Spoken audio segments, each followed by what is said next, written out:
കർത്താവായ യേശു ക്രിസ്തുവിന് സകല മാനവും മഹത്വവും ഈ സമയത്ത് കൊടുക്കുന്നു. പ്രാവശ്യം കൂടെ ഈ കൂട്ടായ്മയിൽ കടന്നു വരുവാനും നിങ്ങളോട് കൂടെ ആയിരിക്കാനും കർത്താവ് സഹായിച്ചതോർത്ത് നന്ദിയോടെ സ്തുതിക്കുന്നു. കഴിഞ്ഞ ആഴ്ചകളിൽ എനിക്ക് ഇവിടെ കൂട്ടായ്മയിൽ വരുവാൻ സാധിച്ചില്ല. അത് ജീവിതത്തിൻ്റെ പുതിയ അനുഭവങ്ങളിലേക്ക് എന്നെ നയിച്ചു. ആ എല്ലാ അനുഭവങ്ങൾക്കായും ദൈവത്തിന് സ്തുതിയും സ്തോത്രം ചെയ്യുന്നു. പലപ്പോഴും നമ്മുടെ ജീവിതത്തിൽ ഉണ്ടാകുന്ന പ്രതികൂലങ്ങളും പ്രയാസങ്ങളും ഒക്കെ എല്ലാം നമ്മളെ ദൈവം കൂടുതൽ പണിയുവാൻ വേണ്ടി, നമ്മളെ കൂടുതൽ ബലപ്പെടുത്തുവാൻ വേണ്ടി, നമ്മളെ മാത്രമല്ല നമ്മുടെ കൂടെ നിൽക്കുന്നവരെ കൂടെ അവരെ വിശ്വാസത്തിൽ ബലപ്പെടുത്തുവാൻ വേണ്ടി ഇടയാക്കുന്ന ആ ഓരോ അവസരങ്ങളാണ്. അതുകൊണ്ട് അതിയായി ദൈവത്തെ സ്തുതിക്കുന്നു അതിനു വേണ്ടി. ഞങ്ങൾ ആദ്യം കടന്നുപോയത് ആസ്റ്ററിലായിരുന്നു. ആസ്റ്ററിൽ ഡോക്ടർ ഓൾമോസ്റ്റ് ആ ഒരു കാര്യങ്ങളൊക്കെ ഒന്നും വലിയതായിട്ട് പഠിക്കാതെ അവർ ഓൾറെഡി ഒരു ഓപ്പറേഷന് വേണ്ടിയൊക്കെ തീരുമാനിച്ചു. എന്തായാലും ദൈവകൃപയാൽ അവിടെ ഒരു മെസ്സേജ് ദൈവത്തിൽ നിന്ന് ലഭിച്ചു. അവിടെ അത്രയ്ക്ക് ശരിയാകില്ല എന്ന് തോന്നി. പിന്നെ ഞങ്ങളിങ്ങനെ പ്രാർത്ഥിച്ചുകൊണ്ടിരിക്കുകയായിരുന്നു, ഇനി അടുത്തത് എന്ത് ചെയ്യണമെന്ന് പ്രാർത്ഥിച്ചുകൊണ്ടിരിക്കുമ്പോഴാണ് ഒരു ഡോക്ടർ ഞങ്ങളെ വിളിക്കുകയും ഞങ്ങൾ ഒരു സാധാരണ രീതിയിൽ നമ്മളുടെ പല പരിചയത്തിലും പല ആൾക്കാരുണ്ടെങ്കിൽ പോലും അവരിങ്ങോട്ട് വിളിച്ച് ഇന്ന ഒരു സ്ഥലത്ത് വേറൊരു ഡോക്ടറുണ്ട്, അവിടെ പോയാൽ ചിലപ്പോൾ നിങ്ങൾക്ക് കുറച്ചുകൂടെ അതിനെപ്പറ്റി പഠിക്കുവാൻ പറ്റും, അല്ലെങ്കിൽ അറിയാൻ പറ്റും, പിന്നെ നിങ്ങൾക്ക് വേണമെങ്കിൽ തുടർ ചികിത്സകൾ വേണമെങ്കിൽ എവിടെ വേണമെങ്കിലും എടുക്കാമെന്നുള്ള ഒരു കാര്യം പറഞ്ഞു. അങ്ങനെ ഞങ്ങൾ അമൃത ഹോസ്പിറ്റലിൽ പോകാനിടയായി. അവിടെ ഒരു ഡോക്ടറിനെ കണ്ടു. അവിടെ ഒരു 3 ദിവസം ഞങ്ങൾ ചിലവഴിച്ചു. അപ്പം ആ സമയത്ത് കർത്താവ് അവർക്ക് ബുദ്ധി നൽകി കുറച്ചുകൂടെ ആ ഒരു വിഷയത്തെ പഠിക്കുവാൻ വേണ്ടി ഇത് ഇടയായിത്തീർന്നു. അപ്പോഴാണ് മനസ്സിലായത് അത് സ്പൈനിൻ്റെ പ്രോബ്ലം മാത്രമല്ല, എന്ന് വെച്ചാൽ സ്പൈനിൽ നിന്ന് അത് തുടങ്ങുന്നതെങ്കിലും സ്പൈനിൽ നിന്നും അത് ബ്രെയിനിലേക്ക് പടരുവാൻ ഇടയായിത്തീർന്നു. അതിന് സെറിബ്രൽ സ്പൈനൽ ഫ്ലൂയിഡ് എന്ന് പറയും. നമ്മുടെ തലച്ചോറിൻ്റെ ഇടയ്ക്ക് ഒരു ഭാഗത്ത് ഈ ഫ്ലൂയിഡ് പ്രൊഡ്യൂസ് ചെയ്യുകയും ആ ഫ്ലൂയിഡാണ് പിന്നെ നമ്മുടെ തലച്ചോറിനെല്ലാം ഒരു വെറ്റ്നെസ്സും ന്യൂട്രീഷനും നൽകുന്ന ഒരു ഫ്ലൂയിഡാണ്. ആ ഫ്ലൂയിഡ് മൊത്തം നമ്മുടെ സെറിബ്രൽ സിസ്റ്റമിനകത്ത് മൊത്തം സ്പൈനിൻ്റെ താഴെ വരെ പോയിട്ട് പിന്നെ തിരിച്ചു മടങ്ങുകയും അത് പിന്നീട് അത് ബ്രെയിനിൻ്റെ എല്ലാ ഭാഗങ്ങളും പോയിട്ട് ഫൈനലി നമ്മുടെ ബ്ലഡിനകത്ത് മിക്സ് ആയിട്ട് അത് ഡിസിപ്പേറ്റ് ആയി പോവുകയും ചെയ്യും. അപ്പം ഇതൊക്കെ നമ്മൾ സാധാരണ രീതിയിൽ അറിയാതെ നമ്മൾ ജീവിക്കുന്നവരാണ്. പക്ഷെ എത്ര അത്ഭുതകരമായാണ് ദൈവം നമ്മളെ സൃഷ്ടിച്ചിരിക്കുന്നത്. എത്രയോ ഫങ്ഷൻസ് നമ്മുടെ ബോഡിയിൽ നടക്കുമ്പോഴാണ് നമ്മൾ ഇങ്ങനെ ജീവനോടെ ഇരിക്കുകയും നടക്കുകയും ചലിക്കുകയും ചെയ്യുന്നതെന്നുള്ള കാര്യം അത്ഭുതകരമായി നമുക്ക് ഇങ്ങനെയുള്ള അനുഭവങ്ങളിൽ നിന്നും നമുക്ക് മനസ്സിലാക്കുവാൻ സാധിക്കുന്നുണ്ട്. അങ്ങനെ അവർ പറഞ്ഞ് പിന്നെ ഏകദേശം 3 പ്രൊസീജിയർ ചെയ്താൽ പിന്നെ പലതരത്തിലെ ഇക്വിപ്മെന്റ് നമ്മുടെ ബോഡിയിൽ വെച്ചാൽ മാത്രമേ റീനയ്ക്ക് പിന്നെ മുന്നോട്ട് പോകാൻ പറ്റത്തുള്ളൂ എന്നുള്ള കാര്യം അവർ പറയുകയുണ്ടായി. അതോടെ നമുക്ക് മനസ്സിലായി അത് ഒരിക്കലും പ്രാവർത്തികമല്ലെന്നും അത് പിന്നീട് അത് ചെയ്യണമെങ്കിൽ തന്നെ അതൊരു വല്ലാത്തൊരു ജീവിതമായി തീരും ഒരു മനുഷ്യൻ്റെ. എന്ന് വെച്ച് കഴിഞ്ഞാൽ എപ്പോൾ നോക്കിയാലും നമ്മളൊരു ന്യൂറോളജി സർജൻ്റെ മേളിൽ ഡിപ്പെൻഡൻ്റ് ആയിട്ട് ജീവിക്കേണ്ട ഒരു സാഹചര്യം കടന്നു വരും. അപ്പോൾ അങ്ങനെയാണ് പിന്നെ ജോസ് പാസ്റ്റർ ഇതിൻ്റെ ഇടയ്ക്ക് ഒരു മൂവാറ്റുപുഴ ഉള്ള ഒരു ഡോക്ടറിനെ പറ്റി പറയുകയും, വളരെ ചെറിയൊരു സെൻ്ററാണ്, നമ്മൾ ചെന്ന് കഴിഞ്ഞാൽ നമുക്കൊരു വലിയൊരു കോൺഫിഡൻസ് ഒന്നും തരുന്ന ഒരു സ്ഥലമല്ല. പക്ഷേ ദൈവം ആ ഡോക്ടറിനെ വളരെ അനുഗ്രഹിച്ച ഒരു ഡോക്ടറാണ് സത്യം പറഞ്ഞു കഴിഞ്ഞാൽ. അദ്ദേഹം ആയുർവേദം മാത്രം പഠിച്ചല്ല, മർമ്മം കൂടെ ചെയ്യുന്ന ഒരാളാണ്. അപ്പം അത് വെച്ച് അവിടെ പല ശുശ്രൂഷകൾ ലഭിക്കാൻ ഇടയായിത്തീർന്നു.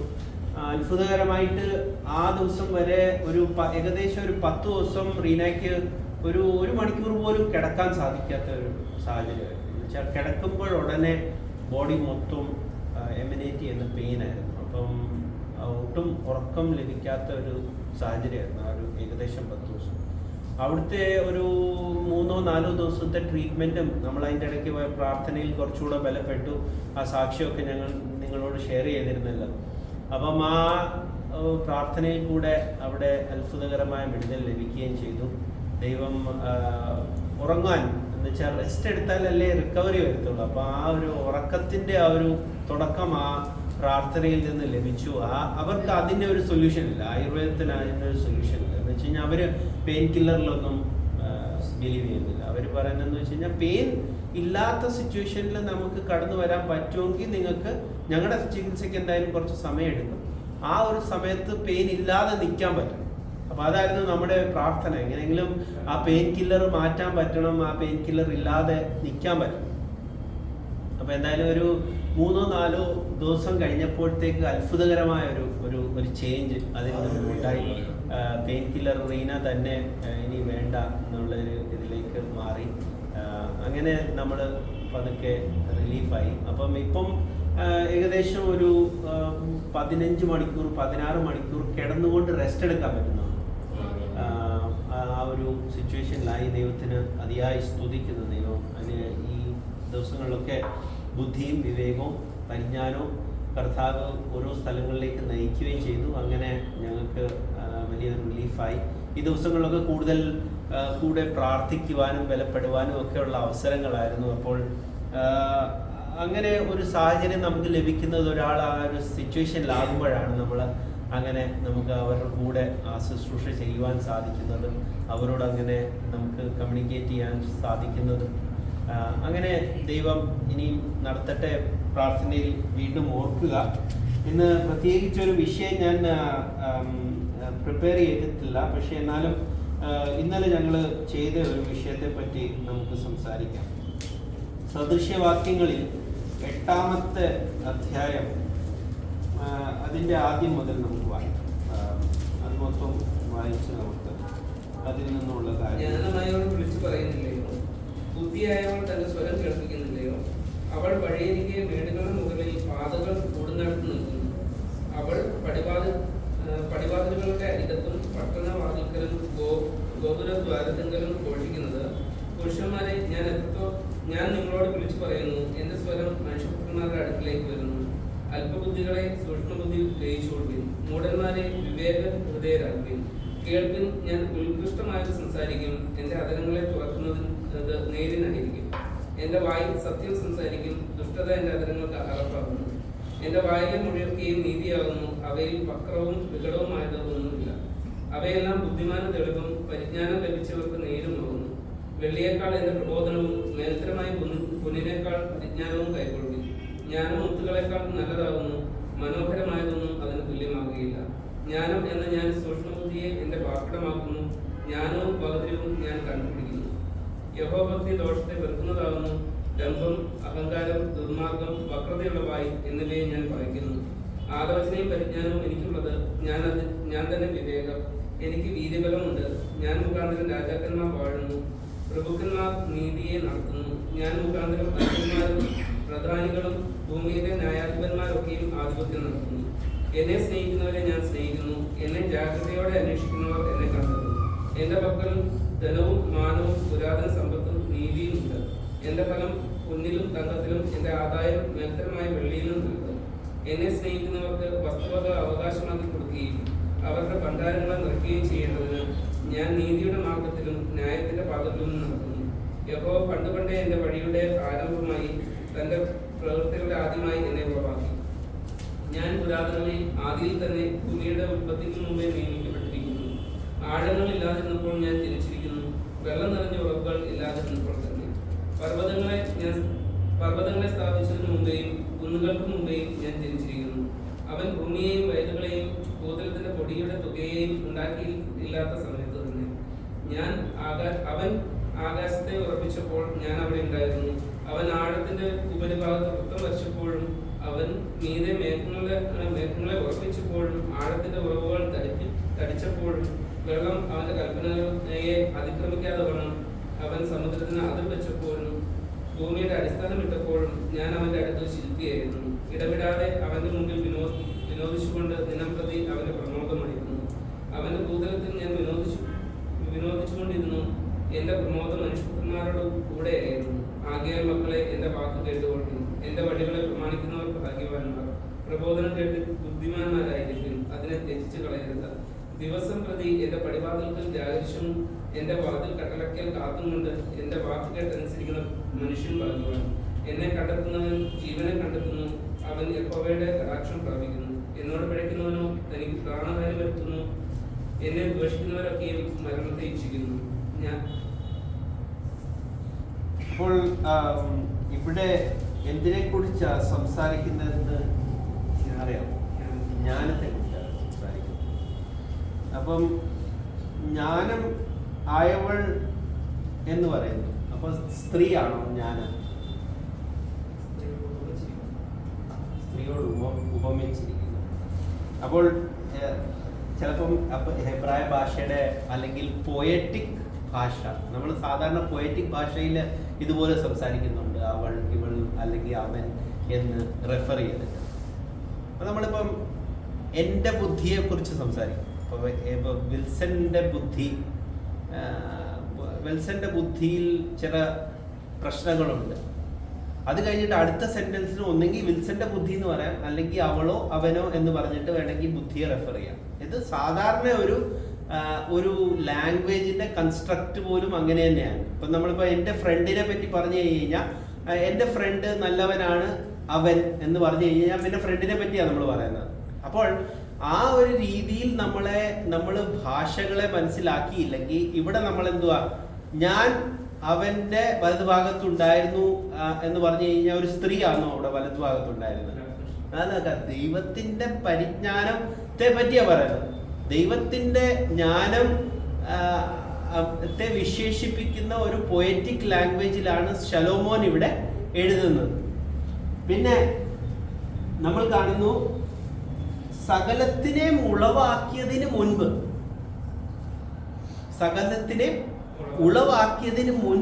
ഉണ്ട് ഈ ജ്ഞാനം. എൻ്റെ ജ്ഞാനവും ഞാനും വേറെ വേറെ വ്യക്തികളാണ് അല്ല. അപ്പൊ ദൈവത്തിന്റെ ജ്ഞാനം എന്ന് പറഞ്ഞു കഴിഞ്ഞാൽ ദൈവത്തിന്റെ ഭാഗം തന്നെയാണ്. അതിനകത്ത് ഒരു വചനം മാത്രമേ ഉള്ളൂ, ആ ഉളവാക്കി എന്നുള്ള വചനം 22-ാമത്തെ വാക്യം. യഹോവ പണ്ട് തന്റെ വഴിയെ ആരംഭമായി തന്റെ പ്രവൃത്തികളുടെ ആദ്യമായി എന്നെ ഉളവാക്കി എന്ന് പറയുന്നു. അപ്പൊ അത് മൊബൈലിനകത്ത് ഇന്റർലീനിയർ ഉണ്ടോ? ഇന്റർലീനിയർ നമുക്കൊന്ന് നോക്കാം. ഇന്റർലീനിയർ. അപ്പോൾ ഇതിനകത്ത് പറയുന്ന പല കാര്യങ്ങള് ഇന്റർലീനിയർ എടുക്കാൻ അറിയാം. ഇന്റർലീനിയർ ബൈബിളിൽ ഗൂഗിളിനകത്ത് സെർച്ച് ചെയ്താൽ. അപ്പൊ അതിനകത്ത് പറയുന്ന കാര്യങ്ങള് ഇത് യഹോവയാൽ പുറപ്പെടുന്ന ജ്ഞാനമാണ്. യഹോവ സകലത്തെ സൃഷ്ടിച്ചത് ഈ ജ്ഞാനത്തോട് കൂടെയാണ്. പിന്നെ എല്ലാ മനുഷ്യപുത്രന്മാരിലാണ് ഈ ജ്ഞാനത്തിന്റെ വാസം. മനുഷ്യപുത്രന്മാരിൽ വസിക്കുന്നത് ജ്ഞാനം എന്ന് പറഞ്ഞു കഴിഞ്ഞാൽ എങ്ങനെയാണ് നമ്മൾ അതിനെ കാണുന്നത്? ഇപ്പം ദൈവത്തിന്റെ പരിജ്ഞാനം എന്നിൽ ഉണ്ട് എന്ന് പറയുമ്പോൾ നമ്മൾ എന്ത് പറയുന്നത്? പരിശുദ്ധാത്മാവിന്റെ വാസം അല്ലെ? പരിശുദ്ധാത്മാവിന്റെ വാസമുള്ളവർക്കാണ് ദൈവത്തിന്റെ പരിജ്ഞാനം ഉള്ളത്. യേശുവിനെ കർത്താവ് എന്ന് പറയുന്നവരെല്ലാവരും പരിശുദ്ധാത്മാവ് ഇല്ലാതെ പറയാൻ പറ്റത്തില്ല. അപ്പൊ അതാണ് ദൈവത്തിന്റെ പരിജ്ഞാനം. ദൈവത്തിന്റെ പരിജ്ഞാനം എന്ന് വെച്ച് കഴിഞ്ഞാൽ യേശു ക്രിസ്തു യഹോവ തന്നെയാണ് എന്നുള്ളത് ദൈവത്തിന്റെ പരിജ്ഞാനമാണ്. ആ പരിജ്ഞാനം വരുന്നത് എങ്ങനെയാണ്? പരിശുദ്ധാത്മാവിൽ കൂടെയാണ്. അത് എവിടെയാണ് വാസസ്ഥലം? മനുഷ്യനിലാണ് ദൈവം വസിക്കുന്നതെന്ന് പറയുന്നു. അത് പഴയ നിയമത്തിൽ നമ്മൾ എവിടെയാണ് കാണുന്നത്? യെരമ്യ പ്രവചനത്തിൽ 31-ാമത്തെ അധ്യായം അതിന്റെ 30 മുതലുള്ള വാക്യങ്ങൾ നാം വായിക്കാം. യെരമ്യ പ്രവചനം 31-ാമത്തെ അധ്യായത്തിൽ 30 മുതലുള്ള വാക്യം.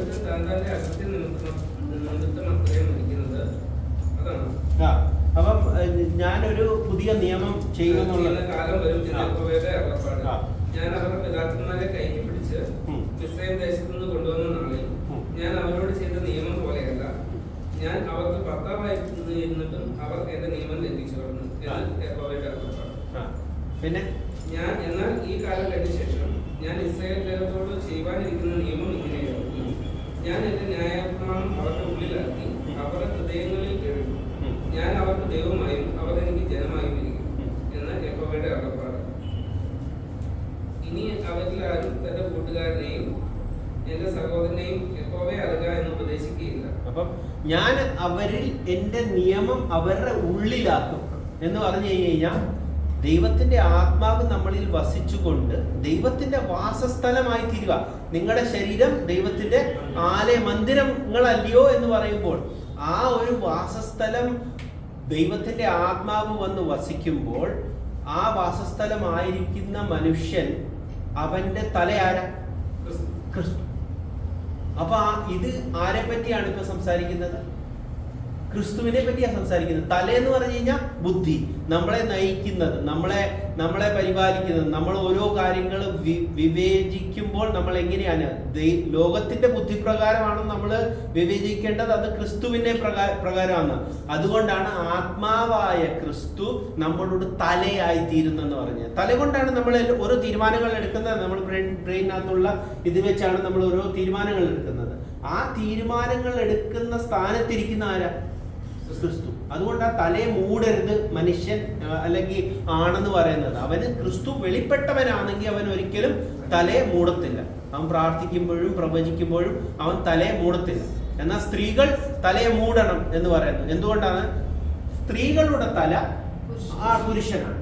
പുരുഷനായതുകൊണ്ടാണ് അവര് തലയെ മൂടുന്നത്.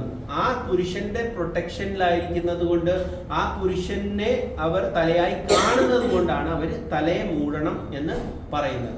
പക്ഷെ ഒരു പുരുഷൻ ഒരിക്കലും തലയെ മൂടുവാൻ പാടില്ല. എന്താ വെച്ചാൽ അവന് ക്രിസ്തു വെളിപ്പെട്ടവനാണെങ്കിൽ അവൻ പ്രാർത്ഥിക്കുമ്പോഴും പ്രവചിക്കുമ്പോഴും ഒരിക്കലും അവൻ തലയെ മൂടാൻ പാടില്ല. അവന് ജ്ഞാനം ലഭിച്ചവനാണെന്ന് അവൻ ലോകത്തോട് വിളിച്ചു പറയുക. അവന് ക്രിസ്തു ആരെന്ന് അവന് അറിയാം.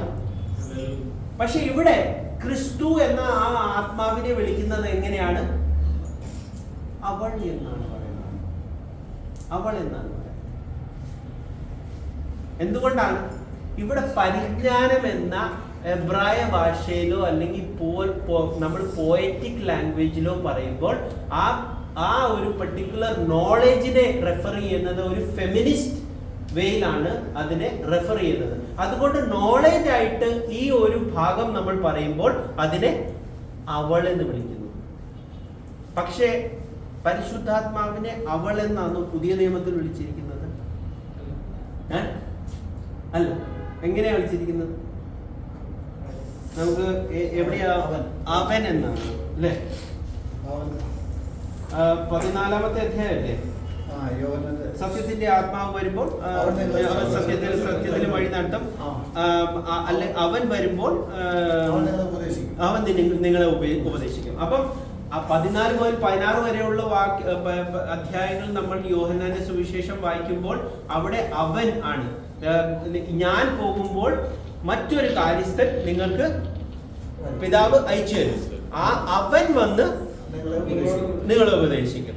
അപ്പം ഈ മറ്റൊരു കാര്യസ്ഥൻ എന്ന് പറയുമ്പോൾ തന്നെ അവർക്ക് വേറെ ഒരു വ്യക്തിയെ കിട്ടി. നമുക്ക് തൃത്വക്കാരെ നോക്കുമ്പോഴത്തേക്ക് അവർക്ക് വേറെ ഒരു കിട്ടി. പിന്നെ അവർ പറയുന്നത് വേറൊരു വ്യക്തിയാണെന്ന് പറയുവാൻ വേണ്ടി അവരെടുക്കുന്ന ആ ഒരു കാര്യം എന്താണ്? അവൻ എന്ന് അവിടെ വിളിക്കുന്നു. അവൻ എന്ന് വിളിച്ചപ്പോഴത്തേക്ക് അത് വേറൊരു വ്യക്തിയായിരുന്നു. പക്ഷെ ഇവിടെ സദൃശ്യവാക്യത്തിൽ നമ്മൾ കാണുന്നത് എന്താണ്? ഈ പരിജ്ഞാനം എന്ന് പറയുന്ന ആളിനെ എന്തുവാ വിളിക്കുന്നത്? പരിശുദ്ധാത്മാവിനെ എന്തുവെന്ന് വിളിക്കുന്നത്? അവൾ എന്ന് വിളിക്കുന്നത്. അതുകൊണ്ട് സ്ത്രീ ആയി തീരുവോ? ഇല്ല. അവൻ എന്ന് വിളിച്ചു കഴിഞ്ഞാൽ വേറെ വ്യക്തിയായി തീരുവോ? ഇല്ല, ഒരിക്കലും ഇല്ല. മറ്റൊരു ആത്മാവിനെയാണോ വിളിക്കുന്നത്?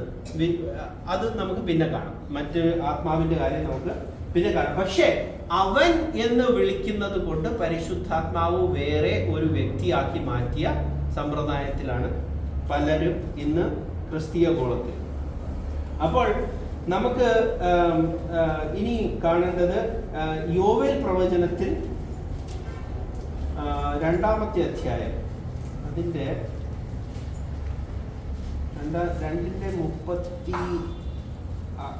അന്ത്യനാളിൽ ഞാൻ സകല ജഡത്തിന്റെ മേലും. അതിനുശേഷമോ ഞാൻ സകല ജഡത്തിന്റെ മേലും 28 അതിനുശേഷമോ ഞാൻ സകല ജഡത്തിന്മേലും എന്റെ ആത്മാവിനെ പകരും. നിങ്ങളുടെ പുത്രന്മാരും പുത്രിമാരും പ്രവചിക്കും. നിങ്ങളുടെ വൃദ്ധന്മാർ സ്വപ്നങ്ങളെ കാണും. നിങ്ങളുടെ യൗവനക്കാർ ദർശനങ്ങളെ ദർശിക്കും. ദാസന്മാരുടെ മേലും ദാസിമാരുടെ മേലും കൂടെ ഞാൻ ആ നാളുകളിൽ എന്റെ ആത്മാവിനെ പകരും. എന്റെ ആത്മാവിനെ പകരും. ഞാൻ അന്ത്യനാളിൽ പകരുവാൻ പോകുന്ന ആത്മാവ് ആരുടെ ആത്മാവാണ്? അത് യഹോവയായ ദൈവത്തിന്റെ ആത്മാവ് തന്നെയാണ്. വേറെ ഒരു ആത്മാവല്ല, യഹോവയായ ദൈവത്തിന്റെ ആത്മാവ് തന്നെയാണ്. ആ ആത്മാവിൽ കൂടെയാണ് പരിജ്ഞാനം വരുന്നത്. ആ പരിജ്ഞാനം ഇല്ലാതെ ഒരിക്കലും ക്രിസ്തു കർത്താവാണെന്ന് ഒരിക്കലും പറയുവാൻ സാധ്യമല്ല. ആ പരിജ്ഞാനം ലഭിക്കാത്തവന് ഒരിക്കലും ആ ക്രിസ്തു കർത്താവാണെന്ന് അല്ലെങ്കിൽ യഹോവയാണെന്ന് വാ കൊണ്ട് ഏറ്റു പറയുവാൻ സാധിക്കത്തില്ല. പിന്നെ ഇനി നമുക്ക് പോകേണ്ടത് എഫെസ്യർക്ക് എഴുതിയ ലേഖനം 4-ാമത്തെ അധ്യായം അതിന്റെ 6-ാമത്തെ വാക്യമാണ് തോന്നുന്നു. 4 മുതൽ 6 വരെയുള്ള വാക്യങ്ങൾ നമ്മൾ കാണുമ്പോൾ ഒരേ ആത്മാവ്, എഫെസ്യർക്ക് എഴുതിയ ലേഖനം 4:6 എല്ലാവർക്കും മീതെയുള്ളവനും എല്ലാവരിലും കൂടി വ്യാപരിക്കുന്നവനും എല്ലാവരിലും ഇരിക്കുന്നവനുമായി എല്ലാവർക്കും ദൈവവും പിതാവുമായവൻ ഒരുവൻ. അപ്പം എല്ലാവരിലും ഇരിക്കുന്നവനായ ദൈവവും പിതാവുമായവൻ ഒരുവൻ. അവന്റെ ആത്മാവിന്റെ വരം വരുമ്പോഴാണ് മനുഷ്യന് ബുദ്ധി ലഭിക്കുന്നത്. അങ്ങനെയാണ് ക്രിസ്തു എന്ന തല അവന് ലഭിക്കുന്നത്. ആ തലയിൽ കൂടെയാണ് പിന്നെ അവൻ ചിന്തിക്കുകയും പ്രവർത്തിക്കുകയും ചെയ്യുന്നത്. അവൻ ലോകപ്രകാരമല്ല ചിന്തിക്കുകയും പ്രവർത്തിക്കുകയും ചെയ്യുന്നത്. അവൻ ക്രിസ്തുവിന്റെ ആത്മാവിന്റെ ആ ആത്മാവിൽ നിന്ന് ലഭിക്കുന്ന വരപ്രകാരമുള്ള ബുദ്ധിയെ വിവേകത്തെ ഉപയോഗിച്ചുകൊണ്ടാണ് ഈ ലോകത്തിൽ അവൻ ജീവിക്കുന്നത്. ആ ആത്മാവ് വേറൊരു ആത്മാവാണോ? അല്ല. സകലരിലും ഇരിക്കുന്നവനായ ദൈവവും പിതാവുമായവൻ ഒരുവൻ തന്നെ, ഒരേ ആത്മാവ് തന്നെ. 1 കൊരിന്ത്യർ 12 പിന്നെ നമ്മൾ പോയി വായിച്ചു കഴിഞ്ഞാൽ നമുക്കറിയാം, വെവ്വേറെ ആത്മാക്കളല്ല, ഒരേ ആത്മാവിന്റെ പല വരങ്ങളാൽ. അപ്പം നമുക്ക് എല്ലാവർക്കും കിട്ടിയേക്കുന്ന ഒരേ ആത്മാവിന്റെ പങ്ക് തന്നെയാണ് നമുക്ക് കിട്ടിയിരിക്കുന്നത്. പക്ഷേ ഒരാളെ ഉപയോഗിക്കുന്ന വേറെ ഒരു പ്രവൃത്തിക്ക് വേണ്ടി ആയിരിക്കും, മറ്റൊരാളെ ഉപയോഗിക്കുന്നത് വേറൊരു പ്രവൃത്തിക്ക് വേണ്ടി ആയിരിക്കും. അതുകൊണ്ടാണ് മറ്റൊരു കാര്യസ്ഥൻ എന്ന് പറയുന്നത്. എന്തെന്ന് വെച്ച് കഴിഞ്ഞാൽ ഓരോ മനുഷ്യരിലും ദൈവത്തിന് ഒരു പദ്ധതിയുണ്ട്. ആ പദ്ധതി പ്രകാരം ദൈവത്തിന്റെ ആ രാജ്യത്തിന്റെ പ്രവൃത്തി നടക്കുവാൻ വേണ്ടി ദൈവം ഓരോ മനുഷ്യരെ വെവ്വേറെ രീതികളിൽ ഉപയോഗിക്കുന്നു. ആ വെവ്വേറെ രീതികളിൽ മനുഷ്യരെ ഉപയോഗിക്കുമ്പോൾ ദൈവത്തിന് ഓരോരുത്തരും നൽകുന്ന കാര്യസ്ഥൻ മറ്റൊരു കാര്യസ്ഥൻ എന്തുകൊണ്ടാണ്? അവൻ പ്രവൃത്തികൾ വേറെ വേറെയാണ് ചെയ്യുന്നത്. പക്ഷെ അത് വെച്ച് ആത്മാവ് വേറെ ആകുന്നില്ല. ദൈവം ഒരു ആത്മാവ് തന്നെ. അതുകൊണ്ട് ദൈവം ഒരുവൻ മാത്രം. അതുകൊണ്ട് ദൈവം ഏകനാണ്. അതുകൊണ്ട് യഹോവയായ ദൈവം നിന്റെ കർത്താവാകുന്നു, യഹോവ ദൈവമാകുന്നു, യഹോവ ഏകൻ തന്നെ എന്ന് പറയുമ്പോഴും കർത്താവ് ദൈവമായ കർത്താവ് എന്നും കർത്താവ് ഏകൻ എന്ന് പറയുമ്പോഴും ദൈവം ഒരുവൻ മാത്രമാണെന്ന് നമുക്കറിയാം. എന്നുകൊണ്ട് ദൈവം ഒരു ആത്മാവാണ്. ആ ഒരേ ആത്മാവിനാലാണ് അവൻ സകല മനുഷ്യപുത്രന്മാരിൽ വസിക്കുകയും പ്രവർത്തിക്കുകയും എല്ലാ കാര്യങ്ങളും ചെയ്യുകയും അവന്റെ രാജ്യത്തിന് വേണ്ടി ഉള്ളതെല്ലാം നേടുകയും ചെയ്യുന്നത്.